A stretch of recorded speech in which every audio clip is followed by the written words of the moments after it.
Nakon poslednje redovne provere kvaliteta vode u javnim uličnim bunarima od strane Zavoda za javno zdravlje Zrenjanin, analize su obuhvatile fizičko-hemijsku i mikrobiološku analizu vode.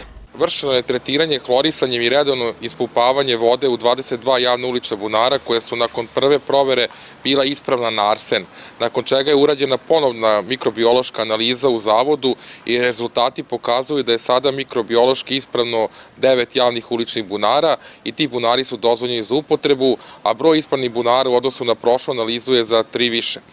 Ovi rezultati ukazuju da, nažalost, građani slabo koriste javne ulične bunare, jer da se voda ispumpava češće i broj ispravnih javnih uličnih bunara bi odgovarao broju od 22 bunara ispravnih na arsen.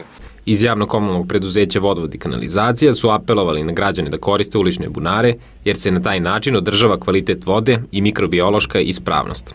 Naši radnici će i dalje redovno vršiti ispumpavanje bunara koji su dozvoljeni za upotrebu, a ispumpavaće i vršiti dezinfekciju hlorisanjem one bunare koji nisu mikrobiološki ispravni u sklopu priprema za novu analizu vode.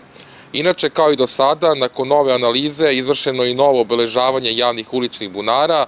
Belom bojom na vrhu konstrukcije su obeleženi ispravni, neispravni bunari koji sebi imaju bakterije fekalnog porekla su isključeni iz upotrebe skidanjem ručke sa konstrukcije bunara, a mikrobiološki neispravni bunari su obeleženi zelenom bojom.